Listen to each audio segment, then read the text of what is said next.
Soy Carlos Bolívar, leyendo el capítulo 28 del libro María. Aquella tarde, antes de que se levantase la señora a preparar el café, como lo hacía siempre que había extraños en casa, traía a conversación la pesca de los niños y referí la causa por la cual les había ofrecido presenciar aquel día la colocación de los anzuelos en la quebrada.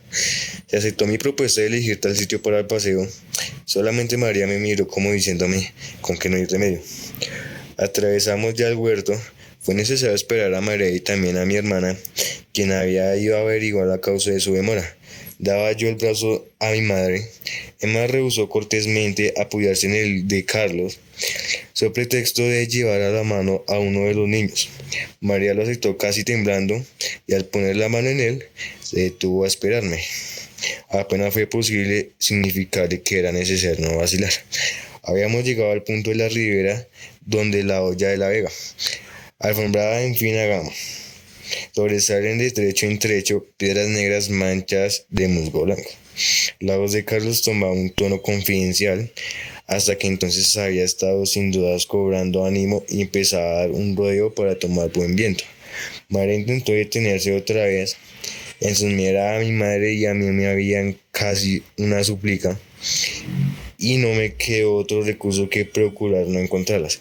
Vio en mi semblante algo que le mostró el tormento a que estaba yo sujeto, pues en su rostro ya pálido noté un sueño de resolución extraña en ella.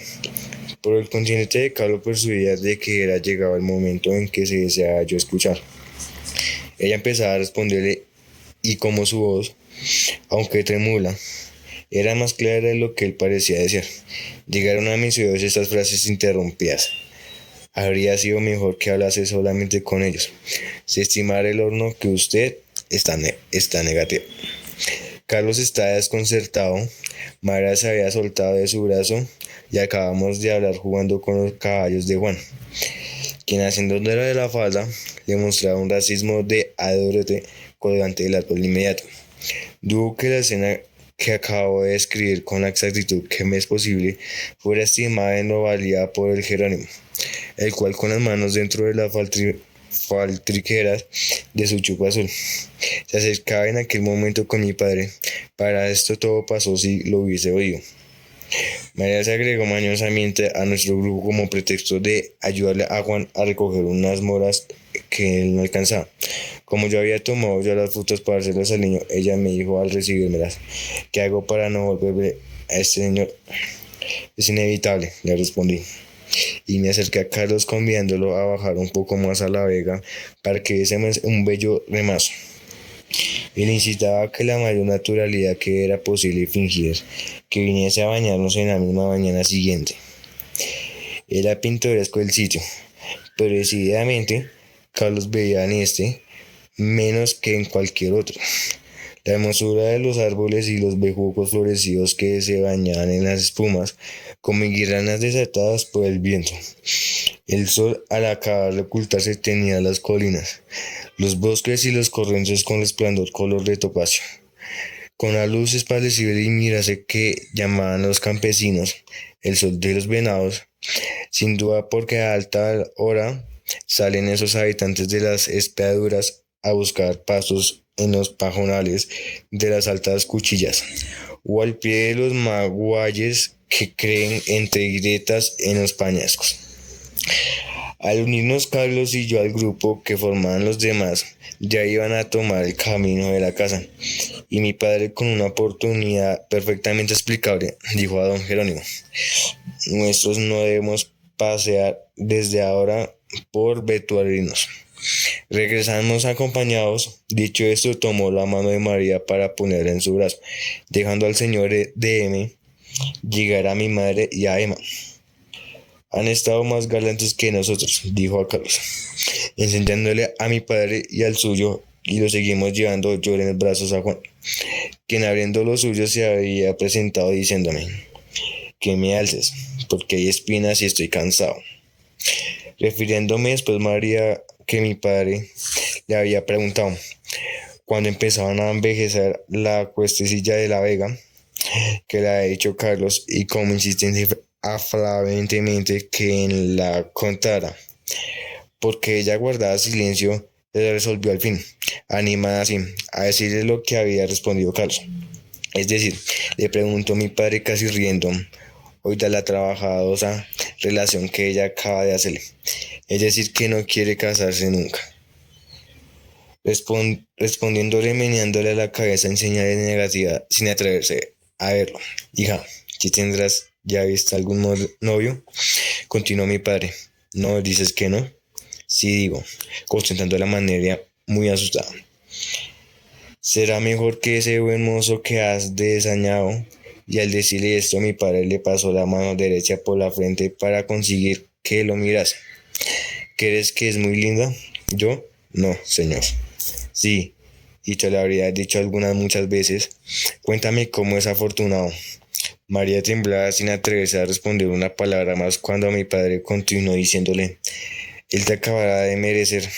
¿Tú querrás que un hombre te aproveche? Vamos, confiésala. No te ha dicho que me lo ha contado todo, pero si no hay que contar. ¿Con que tiene secretos para tu papá? Le dijo mirándola cariñosamente y en tono de queja, lo cual animó a María a responderle: pues no, dice que usted se lo han contado todo. Mi padre guardó silencio por un rato, parecía que lo aperezaban algún recuerdo.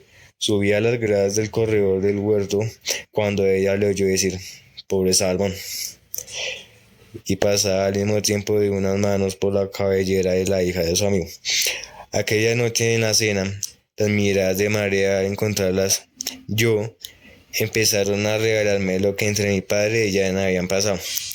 Se quedaba a veces pensativa y creí notar que sus labios pronunciaban un silencio algunas palabras, como distraía hacerlo con los versos que le agradaban. Mi padre trató, en cuanto lo fue posible, de hacer menos difícil la situación del señor M. y de su hijo, quien porque se le notaba había hablado con don Jerónimo sobre lo sucedido en la tarde. Todo esfuerzo fue inútil, habiendo dicho desde por la mañana el señor D. M. que madrugaría al día siguiente. Insistió de que era preciso estar muy temprano en su hacienda, y se retiró con Carlos a las 9 de la noche después de haberse despedido de la familia en el salón. Acompañan a mi amigo en su cuarto. Todo satisfecho hacia él había revivido en esas últimas horas de su permanecer en casa la hidalguía de su carácter. Esa guía de él a tantas pruebas me dio durante nuestra vida de estudiantes lo magnificaba de nuevo ante mí. Casi parecía vituperante la reserva que había visto forzado a usar con él. Si cuando tuve noticia de su pretensión, me decía yo, le hubiese confiado mi amor por María, y lo que aquellos 3 meses había llegado a ser ella para mí, él, incapaz de arrozar las fatales predicciones hechas por el médico, hubiese destinado de su interior. Y yo comprendí ya, tendrá que conocer la cosa de mi reserva.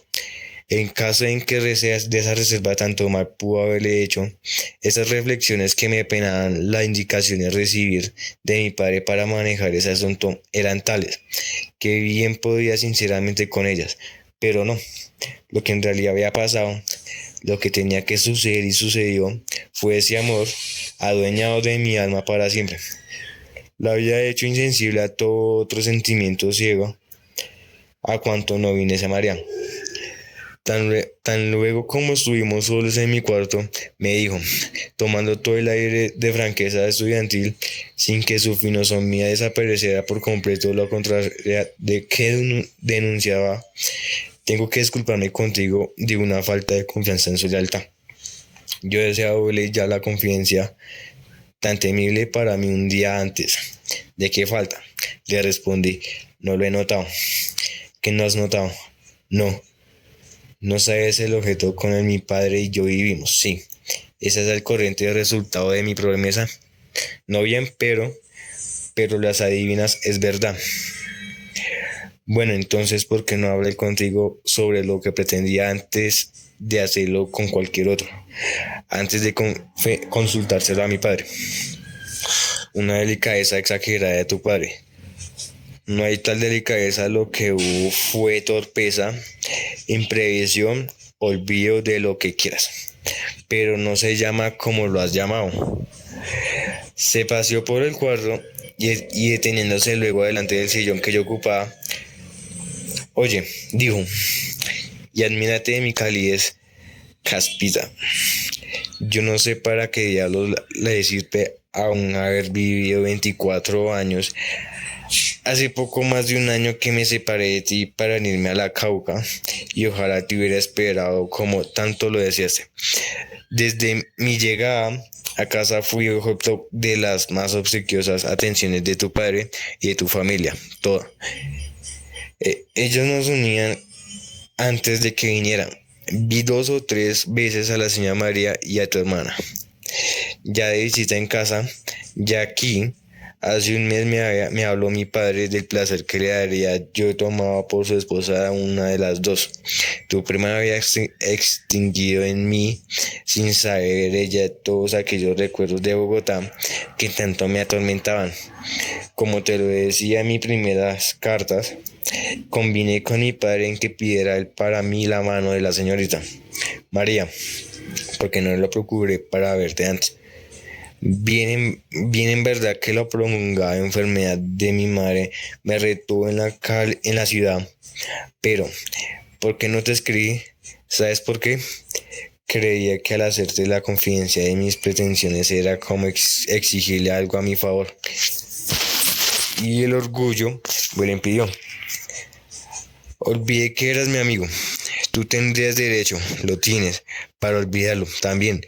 Pero si tu prima me hubiese amado, si no lo era como otra que las consideraciones a que tu amistad me daba derecho hubiera sido mejor, tú habrías consentido en que haya forma mi mujer sin... Vaya, yo soy un tonto en preguntártelo y tú muy de acuerdo en no me responderme. Mira, agregó después de un instante en que estuvo acomodado en la ventana. Tú sabes que yo no soy hombre de los que echan a morir por estas cosas. Recordarás que siempre me reí de la fe con que creías en las grandes pasiones de aquellos dramas franceses que me hacían dormir cuando me los leías en las noches de invierno. Lo que hay en otra cosa, yo no tengo que casarme. Y me halagaba la idea de entrar a tu casa, de ser casi tu hermano. No ha sucedido así, pero en cambio buscar una mujer que me ame sin hacerme merecedor de tu odio y de mi odio, exclamé interrumpiéndole. Si piensas mi franqueza que niñera, no. Qué imprudencia habría sido ponerme en semejante situación. Bello resultado. Pesadumbres para tu familia, rendimiento para y la pérdida de tu amistad. Mucho de amarla. Continué una pausa. Mucho, puesto que pocas horas me ha bastado para conocerlo a pesar de la que ha procurado ocultármelo. No es verdad que la amas así como creíste llegar a amar cuando tenías 18 años. Sí, le respondí, seducido por su novia franqueza. ¿Y tu padre lo ignora? No, preguntó admirado. Entonces le referí la conferencia que había tenido días antes con mi padre. Con que todo lo arrostras. Me interrogó maravillado, apenas hube concluido mi relación. Y esa enfermedad que probablemente es la de su madre, y vas a pasar quizás la mitad de tu vida sentado sobre una tumba. Esas últimas palabras me hicieron estremecer de dolor. Ella pronunciadas por la boca de un hombre a quien en otra cosa que su afecto por mí podía dictárselas por Carlos, a quien ninguna alucinación engañaba. Tenía una sola medida terrible, más terrible que aquel sí con el cual acababa yo de contestarlas. Puse en mi pie y al ofrecer mi brazo a Carlos, me estrechó casi con ternura entre los suyos. Me separé del aburrimiento y tristeza, pero libre del remordimiento que humillaba cuando nuestras conferencias empezó. Volví al salón mientras mi hermana ensayaba en la guitarra un vals nuevo. María me refirió a la conversación que al riesgo del paseo había tenido con mi padre. Nunca se había mostrado tan expansiva conmigo, recordando ese diálogo. El pudor la velaba frecuentemente los ojos y el placer le jugaba en los labios. Capítulo 59. Al sentarnos a la mesa manifesté a D que desea continuar el viaje la misma tarde si era posible. Suplicándole beneficios e inconvenientes, él pareció consultar a Lorenzo, quien se apresuró a responderme que la bestia estaba en el pueblo y que la noche de la luna le dio orden para sin demorar preparar nuestra marcha. Y en vista de la manera como lo resolví, no hizo observación de ninguna especie. Poco rato después me presentó Lorenzo los arreos de montar, manifestándome por lo bajo cuando la complicía el que no pernoctasen en juntas, arreglado lo necesario para que pagase la conducción de mi equipaje hasta allí y lo pusiera en camino nuevamente. Nos despedimos de él y montamos en buenas mulas, según de un muchacho que, caballero en otra, llevaba el arzón de un par de chugos pequeños en mi ropa de camino, y algo avió que se apresuró a poner en ellos nuestro huésped. Había vencido más de la mitad de la subida de la puerta cuando se ocultaba ya el sol. En los momentos en que mi cabalgada tomaba aliento, no pude menos de ver con satisfacción la hondura de donde acababa de salir, y respiré con deleite el aire vivificador de la sierra. Veía ya al fondo de la pronga venga la población de juntas con sus techumbres, pajis y cenizas. El dagua, dugos con la luz que entonces lo bañaba, orlaba el insote del casero, y rodando precipitadamente hasta perderse en la revolva del credo. Espejaba a lo lejos en las fallas de Sombrerillo. Por primera vez después de mi salida de Londres me sentía absolutamente dueño de mi voluntad para cortar la distancia que me separaba de María. La certeza de que solamente me faltaba por hacer 2 jornadas para terminar el viaje hubiera sido bastante a hacerme reverente durante ellas 4 mulas como la que cabalgaban.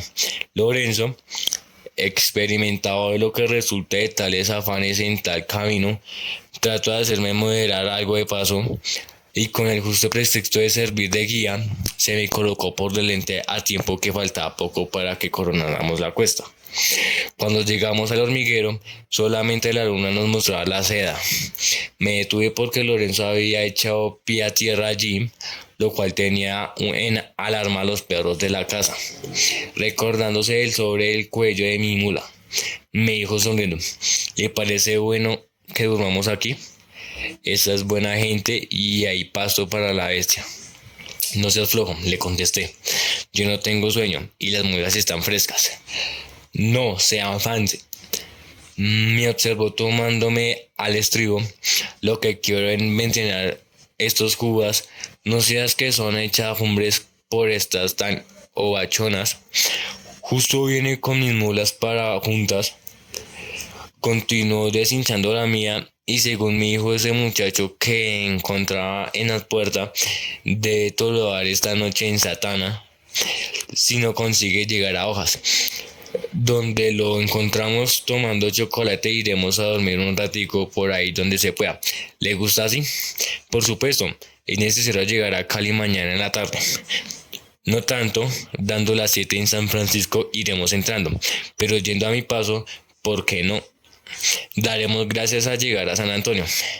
Hablando y haciendo, bañaba los lomos de las mulas con buchadas de anisado, sacó fuego de su eslabón y encendió cigarro.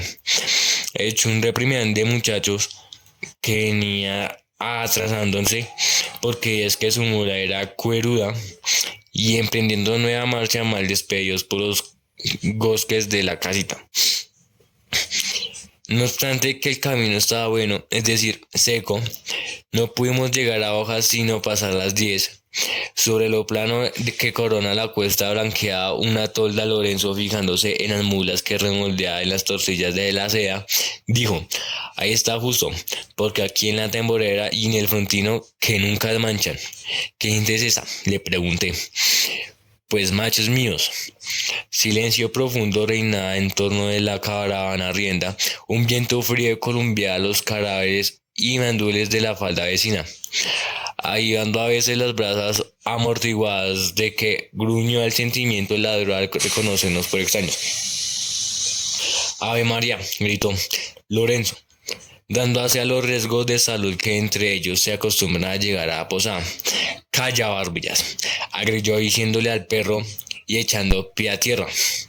Un mulato alto y delgado salió entre las brincadas de zurrones de tabaco que tapiaban los dos costados de los toldados porque están en donde no llegaban hasta el suelo. Era el corporal. Justo vestía camisa de colera con convenciones de blusa corta, calzoncillos bombachos y tenía la cabeza cubierta con un pañuelo atado a la nuca. «Ole, señor Lorenzo», dijo a su patrón reconociéndolo, y agregó: «¿Este no es el niño Efraín?». Correspondimos a sus saludos Lorenzo con un pamento en la espada y una chanonesa. Yo lo más cariñosamente que el atropello me lo permitía. «Apense», continuó el corporal, «atraerán cansada alguna mula». «Las tuyas serán las cansadas», le respondió Lorenzo, «pues viene a paso de hormiga». «A ver, ¿a qué no? ¿Pero qué andan haciendo estas horas?» «Caminando mientras tú roncas. Deja de conversar y manda al guión que nos atice unas brasas para hacer chocolate». Los otros arriesgos no había despertado, así con el negrito que debía atizar justo encendió un cabo de la vela y después de colocarlo en una plátano agujerado, entendió un gabijón limpio en el suelo para que yo no me sentase. «¿Y hasta dónde van ahora?», preguntó mientras Lorenzo sacaba de sus cojinetes provisiones para acompañar el chocolate. «A Santana», respondió. «¿Cómo van las muletas?». «El hijo de la García me dijo al salir de juntos que se te había cansado las rosillas. Es la única maulona, pero te encontré, ahí viene. No vayas a sacar carga de fardos en ellas». Tan faullero que era yo, y que buenas van a salir los condenados. Eso sí, la manzanilla me hizo de Santa Rosa una de tradicos del diablo. Quien le ve tantas ajudas, y es la más filática, pero ya ando con los artillos la traigo desde Planetares. La olleta de chocolate hirviendo entró a escenas, y los arriesgó a cual más listo ofreciendo sus matecillos de cintura para que lo tomases. «Válgame», decía justo mientras yo saboreaba aquel chocolate arriesgándome hecho y servidor, pero el más oportuno que me había venido a las manos. ¿Quién iba a conocer al niño Efraín? Al reventón llegar al señor Lorenzo, no. En cambio de su agua tibia de calabaza, dimos a Justo y a su mozo buen brandy y nos dispusimos a marchar. «Las 11 irán siendo», dijo el corporal alzando a ver la luna, quien bañaba con blanca luz las altivas lomas del Chanco y Beato. Vi el reloj y efectivamente eran las 11. Nos despedimos del arriesgo y cuando nos habíamos alejado media cuadra de la tolda, llamó Justo a Lorenzo. Ese me alcanzó pocos instantes después.